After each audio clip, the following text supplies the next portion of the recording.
ফেলুদার গোরস্থানে সাবধান গল্পটি আমরা হয়তো অনেকেই পড়েছি অথবা দেখেছি সেটির মুভি অনুকরণটিও।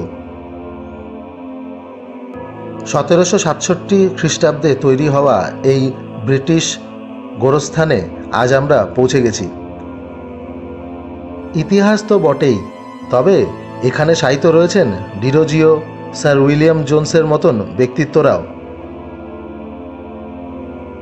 চলুন কিছুক্ষণ সময় কাটিয়ে আসি সেখানে এবং জানার চেষ্টা করি সে সময়কার ইতিহাসের কিছু গল্প।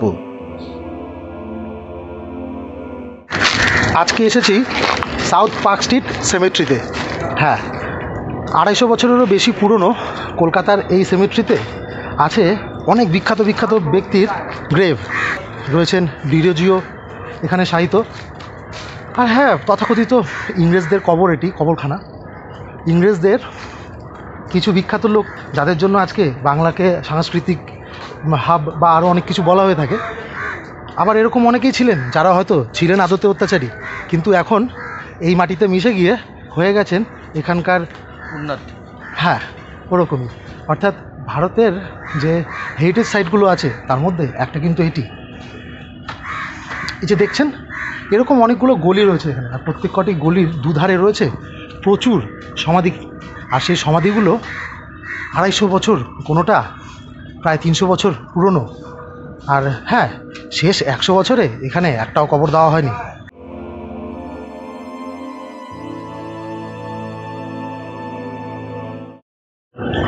শুধু যে বিখ্যাত লোকেদেরই এখানে কবর দেওয়া হতো তা কিন্তু নয়। এইমাত্র যে কবরটি দেখলেন ওটি একজন ইংরেজ সেনার ক্যাপ্টেনের।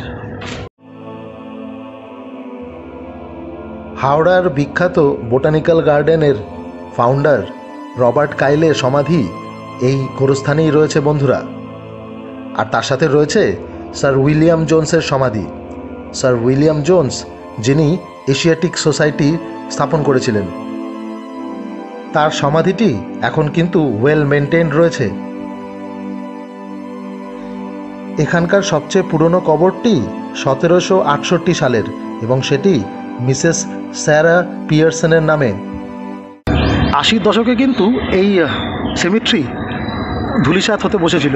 হ্যাঁ, কোনো এক বিজনেসম্যান চেয়েছিলেন এখানে বিজনেসের কাজে এই জায়গাটিকে ব্যবহার করতে, তবে কলকাতা হাইকোর্টের হস্তক্ষেপে সে কাজ বন্ধ হয় এবং ততক্ষণে কিন্তু ডিরোজিওর কবরটি অর্ধেক ভাঙা হয়ে গিয়েছিল, সেটিকে পরে রেস্টোর করা হয়েছে। চলুন খুঁজছি, সেটাই দেখব। বর্তমানে কিন্তু জায়গাটি আর্কিওলজিক্যাল সার্ভে অফ ইন্ডিয়া দ্বারা সংরক্ষিত এবং একটি heritage point. Park Street Mother টেরিসার সরণিতে অবস্থিত এই গোরস্থানটিতে আসার জন্য সহজ উপায় হলো মেট্রো। কাছেই 1-2 কিলোমিটারের মধ্যেই পার্ক স্ট্রিট মেট্রো স্টেশন। এছাড়াও আপনি মল্লিক বাজার হয়ে খুব সহজেই এখানে চলে আসতে পারেন কোনো ট্যাক্সি বা বাসে চড়েও।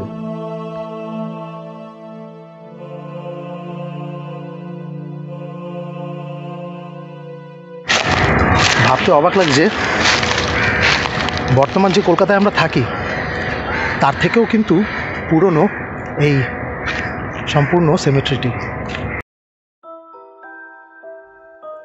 একে তো গোরস্থান, তার মধ্যে 250 বছরেরও বেশি পুরনো, তাই এই জায়গাটি নিয়েও রয়েছে নানান গুজব এবং ভুতুড়ে গল্প। আর সেসব গুজবের মধ্যে অন্যতম হলো ডেনিসন টুম্ব। ডেনিসন টুম্ব নাকি প্রত্যেক বর্ষায় রক্ত ঝরায়, অর্থাৎ তা থেকে রক্তবিন্দু বেরিয়ে আসে। সে কারণেই এই ডেনিসন টুম্বকে ব্লিডিং টুম্ব বলেও ডাকা হয়ে থাকে।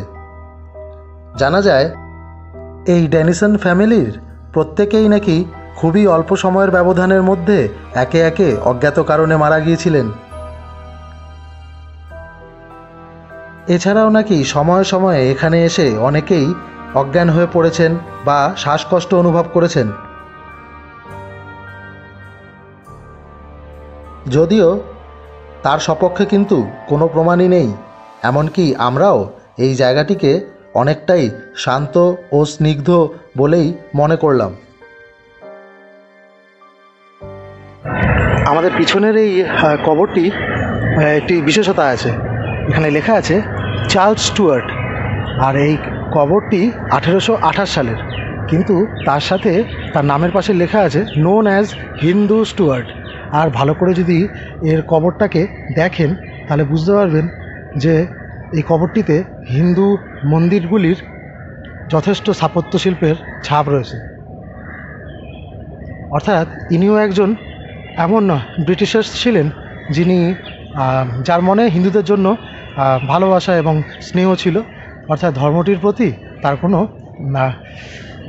বিদ্বেষ ছিল না, এটাই বলা যেতে পারে। এই স্টুয়ার্ট কিন্তু একজন ইস্ট ইন্ডিয়া কোম্পানি কর্মচারী ছিলেন। আর তার পাশেই খুব কাছে দেখতে পেলাম হায়দ্রাবাদের নিজামের রানীর এই সমাধিটিও। কিন্তু তার ঠিক পাশের সমাধিটি খুবই বিধ্বস্ত অবস্থায় পড়ে আছে দেখলাম। মেনটেনেন্সের অভাব কিনা জানি না, তবে এই কবরটি কিন্তু পুরোপুরি ভাঙা, দেখতে পাচ্ছেন স্ল্যাবটা পুরো ভাঙা রয়েছে, এমনকি নিচে ফাঁকা দিয়ে দেখা পর্যন্ত যাচ্ছে যে নিচে কি রয়েছে। তো বলবো যে হ্যাঁ, কিছু কিছু গ্রেভ এখানে ওয়েল মেনটেন্ড, আর কিছু কিছু কিন্তু একদমই অবহেলিত, এটা তো মানতে বাধ্য হচ্ছে।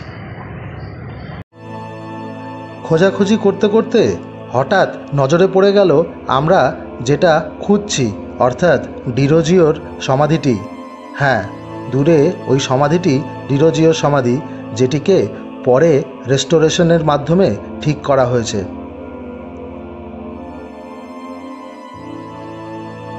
পেশাগতভাবে একজন শিক্ষক, ইয়ং বেঙ্গলের প্রতিষ্ঠাতা এবং একজন লেখক 22 বছর বয়সে মাত্র দেহ রেখেছিলেন এখানেই।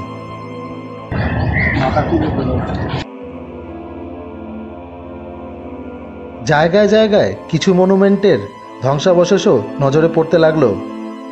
পার্কের এই দিকটা খুব একটা ভালোভাবে মেনটেন করা হয়নি তা বোঝা যাচ্ছে।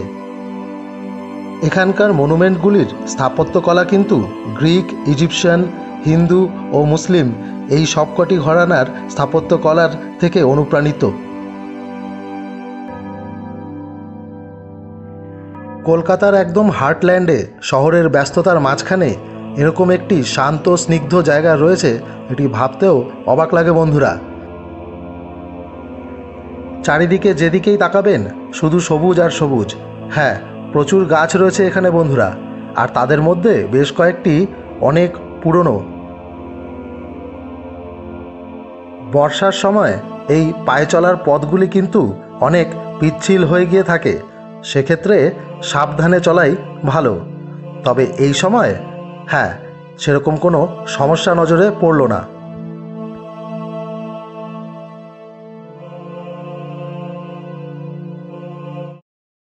বলে রাখি, এখানে ঢোকার জন্য যদি আপনি উইদাউট ক্যামেরা বা সাপোজ আপনি ফটোগ্রাফি বা ভিডিওগ্রাফি করবেন না, তাহলে এখানে প্রবেশ মূল্য হচ্ছে 25 টাকা। তবে যদি আপনি মোবাইল ক্যামেরায় ফটো বা ভিডিও শ্যুট করতে চান তাহলে টিকিটটা হবে 50 টাকা। অর্থাৎ 50 টাকা দিয়ে টিকিট কেটে ঢুকে আপনি এখানে স্বেচ্ছায় ভিডিও ফটোগ্রাফি করতে পারেন, কোনো বাধা দেবে না কেউ আপনাকে। হ্যাঁ, তবে এখানে কিন্তু অনেকে আসেন এমন যারা প্রাইভেসি খুঁজতে আসেন, অর্থাৎ টিনেজরা, তাকে খেয়াল রাখবেন, অযথা তাদেরকে হয়রানির শিকার যাতে হতে না হয় সেটা ভেবেই কিন্তু আমরা একটু সরে সরে গিয়ে ভিডিওগ্রাফি করার চেষ্টা করছি। এখানকার প্রতিটি কবরেই প্রায় টাইলস রয়েছে, যেখানে রয়েছে নানান ইনফরমেশন, কিন্তু তাদের মধ্যে অধিকাংশই কিন্তু আজ মুছে যেতে বসেছে, অর্থাৎ পড়ার অযোগ্য। এই পিরামিড আকারের কবরটি কিন্তু বেশ অবাক করল। আর এর সাথে এখানে রয়েছে আরও অনেক কবর, যেগুলি 20 বছর বা তারও কম বয়সী ব্যক্তিত্বদের। এই সেমেট্রি থেকে মাত্র 3 কিলোমিটার দূরে, অর্থাৎ পার্ক স্ট্রিট মেট্রো স্টেশনের গেট নাম্বার 1-এর খুব কাছে রয়েছে জাদুঘর, অর্থাৎ ন্যাশনাল মিউজিয়াম। যদি কখনও সেই ন্যাশনাল মিউজিয়াম ঘুরতে আসেন তাহলে সময় বার করে এখানেও চলে আসতে পারেন। হ্যাঁ, এখানে কিন্তু মাথায় রাখবেন সকাল 10টা থেকে বিকেল 5টা অবধি এই কবরস্থানে প্রবেশ করা যায়। তো সেটা মাথায় রেখেই প্ল্যানটা করবেন। কবরস্থানের ঠিক মধ্যিখানে এই জায়গাটিতে বেশ ছাওয়া রয়েছে, কারণ এখানেই রয়েছে সবচেয়ে বড় বড় গাছগুলি, আর হয়তো সবচেয়ে পুরনো কবরগুলিও এইখানেই রয়েছে। যদিও এই কবরস্থানের একটি বড় অংশ কিন্তু এখন আর নেই। সব মিলিয়ে এখানে 1600 কবর রয়েছে এবং পুরনো কবরখানা থেকে আনা এই টাইলসগুলোও কিন্তু এখানে রাখা হয়েছে স্মৃতি হিসাবে। এর পাশ থেকে কিছুটা এগিয়ে গেলেই পৌঁছে গেলাম এখানকার নার্সারিতে। হ্যাঁ, এখানে একটি নার্সারিও রয়েছে, আর সেখানে রয়েছে নানান গাছ। নার্সারিটিকে যে বেশ যত্নে বড় করে তোলা হচ্ছে সেটা কিন্তু দেখে স্পষ্ট। হ্যাঁ, এখানে নার্সারিতে রয়েছে অনেক সুন্দর সুন্দর গাছ, এবং দেখলাম আরও অনেক গাছ এখানে তৈরি হচ্ছে আগামী দিনে এখানকার শোভাবর্ধন করবে বলে। বর্তমানে হেরিটেজ পয়েন্ট হিসেবে গণ্য হলেও খুব বেশি লোক যে এখানে প্রতিদিন আসেন তা নয়, তবে বিদেশিরা কিন্তু আসলে একবার চেষ্টা করেন এই জায়গাটি ঘুরে যাওয়ার। আজকের ভিডিওটা এখানেই শেষ করব। আপনারা জানাবেন কেমন লাগলো আমাদের উপস্থাপনা। দেখা হচ্ছে পরের সপ্তাহে নতুন ভিডিওয়।